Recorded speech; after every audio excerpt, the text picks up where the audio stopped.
안녕하세요. 누가복음 19장 1절로 10절 말씀 보시겠습니다. 예수께서 여리고로 들어가시더라. 인자에 온 것은 잊어버린 자를 찾아 구원하러 함이라. 아멘. 이 두 구절만 봐도 가슴이 찡하도록 하나님의 사랑이 전류처럼 다가옵니다. 예수님의 일거수일투족에 우연이라곤 하나도 없습니다. 모든 행동이 다 하나님의 메시지 대변입니다. 그분의 삶 자체가 하나님의 뜻과 마음과 생각을 표현하는 간증 자체입니다. 하나님이 그분과 함께 일하시는 것, 하나님의 마음을 그분이 표현하는 것, 하나님의 뜻과 사랑을 나타내는 것이 바로 그분의 움직임 자체입니다. 많은 사람들이 삭개오처럼 하면 하나님이 구원을 베풀고 복을 주신다고 말들을 합니다. 나도 그렇게 믿고 그렇게 생각을 했었습니다. 그러나 어느 날 예수님이 잊어버린 자를 찾아 여리고를 가셨다는 사실을 알고는 하나님의 은혜와 사랑을 다시 크게 깨달은 적이 있습니다. 한 마리의 양을 찾는 목자의 심정으로 드라크마 하나를 찾아 구석구석 뒤지는 마음으로 주님은 여리고를 가셨습니다. 잊어버린 자를 찾아서 잊어버렸다는 것은 우리가 하나님의 피조물이요 구원받기로 작정한 그의 소유라는 뜻입니다. 나는 내가 믿기로 작정하고 하나님의 말씀을 듣고 터득해서 지금의 구원의 평안의 복을 누리는 줄 알았습니다. 그러나 그건 사실이 아니었습니다. 로마서 8장 30절 말씀은 주님이 나를 찾아오셨고 주님이 나를 부르셨으며 주님이 나를 의롭다 하셨습니다. 나를 그토록 오랫동안 부르시는 주님의 부름에 못 이긴 양 겨우 조금씩 반응한 것밖에는 한 일이 전혀 없습니다. 그야말로 천국의 모든 축복의 무임승차한 특혜자입니다. 하나님과 주 예수 그리스도의 크신 은혜입니다. 나의 구원은 내가 주님을 먼저 찾아감이 아니라 그분의 오심이 곧 임하심입니다. 그분이 우리를 먼저 찾아오시고 부르신 결과입니다. 우리 인간은 범죄한 아담의 속성대로 피하고 숨고 변명하고 남에게 떠넘기는 명수이기에 할 수 있는 대로 하나님을 멀리 두고 싶어 하는 자들입니다. 그런 우리가 하나님 앞에 있다는 것은 그분의 부르심에 대한 반응일 뿐 스스로의 의지가 아닙니다. 그분이 찾아오시고 그분이 부르시니 하나님의 말씀이 들리고 호기심으로 그분의 말씀에 관심을 갖고 다가간 결과 드디어 주님을 만나고 그 말씀이 꿀맛과 같아지는 것입니다. 이 모든 은혜와 복이 우리 주 예수 그리스도의 임하심과 부르심으로부터 이루어지는 현상입니다. 그러므로 우리가 육신 가운데 살면서 마음대로 할 수 있는 일은 옷 색깔이나 마음대로 골라 입고 밥을 먹을 것이냐 과일을 먹을 것이냐 하는 정도를 결정할 뿐 그 외의 것은 우리가 마음대로 선택할 수 있는 것들이 아닙니다. 우리는 하나님이 그 사랑의 눈과 자비의 귀로써 철저하게 관리를 하시는 하나님의 특별한 소유, 곧 그분의 자녀들입니다. 오늘 말씀 중에 예수께서 여리고로 들어가시더라는 말씀과 요한복음 4장 4절에서 사마리아로 통행하여야 하겠는 줄 아라는 말씀과 일맥상통합니다. 예수님은 이미 수가성 우물가에서 한 여인을 만나기로 작정을 하셨습니다.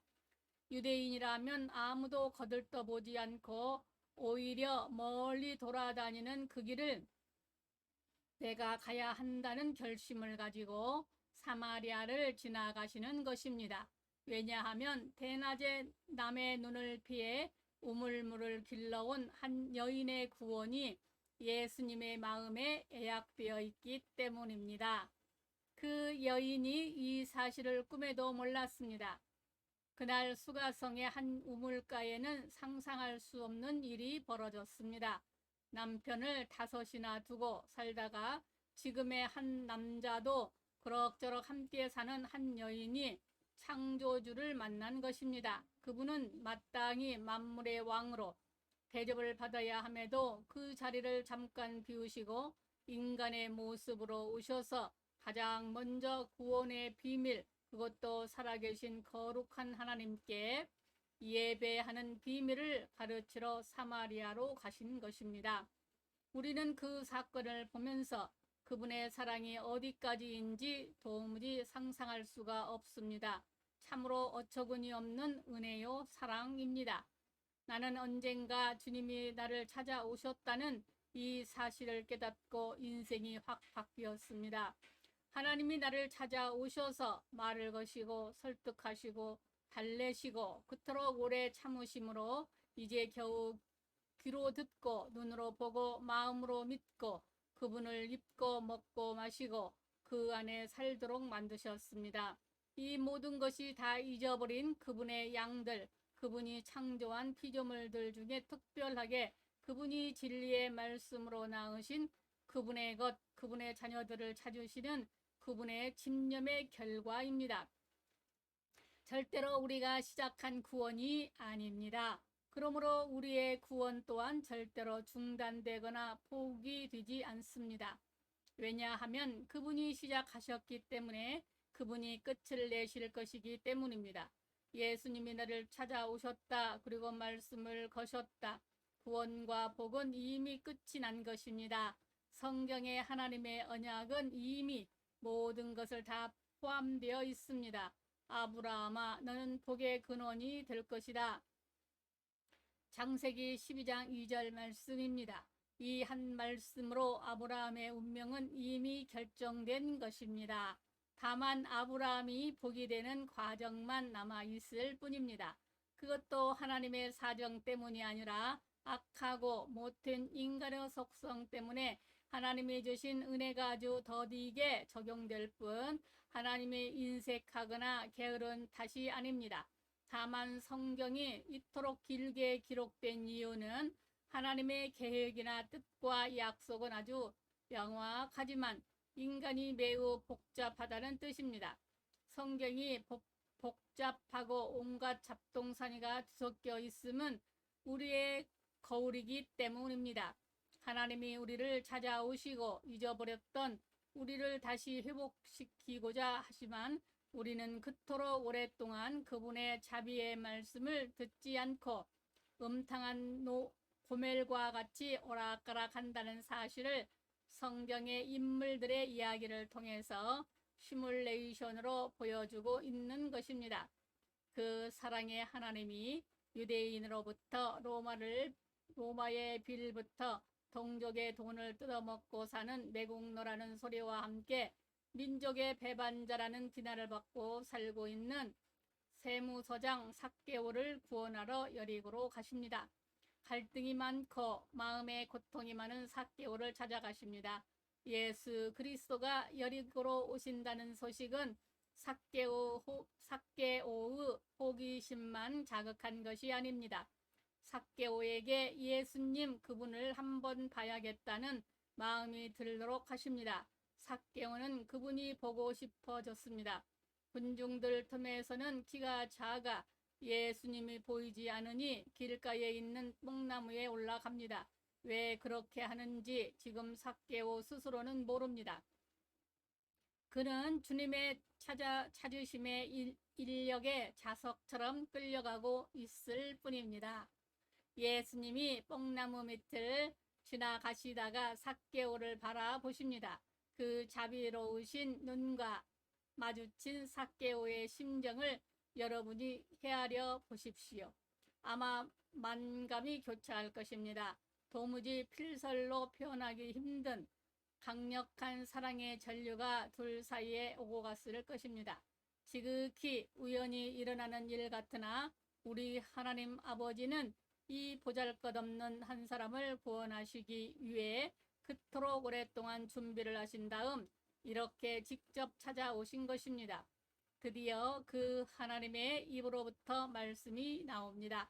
삭개오야 속히 내려오라. 내가 오늘 내 집에 유하여야 하겠다. 그분의 입의 말씀이면 천지가 다 순종해야 합니다. 그분이 삭개오에게 친히 말씀하십니다. 그 말씀을 들은 삭개오에게 선택의 여지가 없습니다. 거의 반사적으로 움직일 수밖에 없습니다. 이제 자신의 의지는 없습니다. 자신의 소유도 없습니다. 주 예수 그리스도를 자신의 집에 모신 다음 자신으로 인해 주님을 비방하는 소리를 듣고 선뜻 자신을 소유에 내놓게 됩니다. 예수 그리스도를 받아들이고 자신의 욕심을 버립니다. 이게 바로 참 회개입니다. 존재가 포기되고 소유가 포기되는 순간에 하나님의 복이 물밀듯이 스며들어옵니다. 그 삭개오에게 진정한 구원이 선언됩니다. 오늘 구원이 이 집에 이르렀으니 이 사람도 아브라함의 자손이미로다. 이 한 말씀으로 모든 것이 끝이 났습니다. 삭개오의 구원의 절차는 종료되었습니다. 하나님은 죄지은 인간을 다시 찾아 구원하시기 위해 그토록 오랫동안 계획하시고 준비하셔서 우리에게 주어진 것입니다. 그분 주 예수 그리스도가 임하신 그 자체가 바로 우리의 구원입니다. 하나님의 다시 찾음이 된 것입니다. 더 이상 순서도 절차도 없습니다. 그분 자체로 알파와 오메가 시작과 끝입니다. 그분이면 다 된 것이요 전부입니다. 그러므로 우리가 하나님을 먼저 찾는 것이 아닙니다. 우리가 먼저 그분의 이름을 부른 것 아닙니다. 하나님이 먼저 우리를 찾으셨습니다. 그리고 그분이 먼저 우리를 부르셨습니다. 우리는 다만 삭개오처럼 그분의 찾으심과 부르심에 응답했을 뿐입니다. 그것도 아주 게으르고 교만하고 거짓투성이인 채 말입니다. 그러나 그분은 언제나 그 자리에서 버티고 계셨습니다. 때로 뒤돌아보면 여전히 그 자리에 계셨습니다. 오늘 우리가 그분을 예배하는 것도 그분 앞에 경배와 찬양을 드리는 것도 기도와 감사로 하나님께 아뢰는 일 다 그분의 임재에 의한 우리의 최소한의 반응일 뿐입니다. 그분이 찾으심과 부르심에 대한 응답입니다. 그곳에 삭개오가 받은 은혜와 복과 희열과 감격이 있습니다. 구원의 즐거움입니다.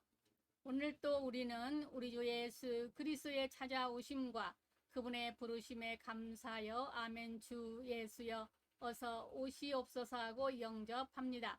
그 자리에 서 있는 우리에게 하나님의 빛이 그리고 생명이 그리고 사랑이 언제나 넘칩니다.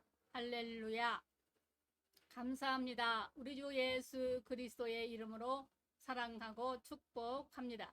하나님 아버지, 아버지의 말씀을 듣는 아버지의 자녀들에게 복 주시옵소서. 아멘.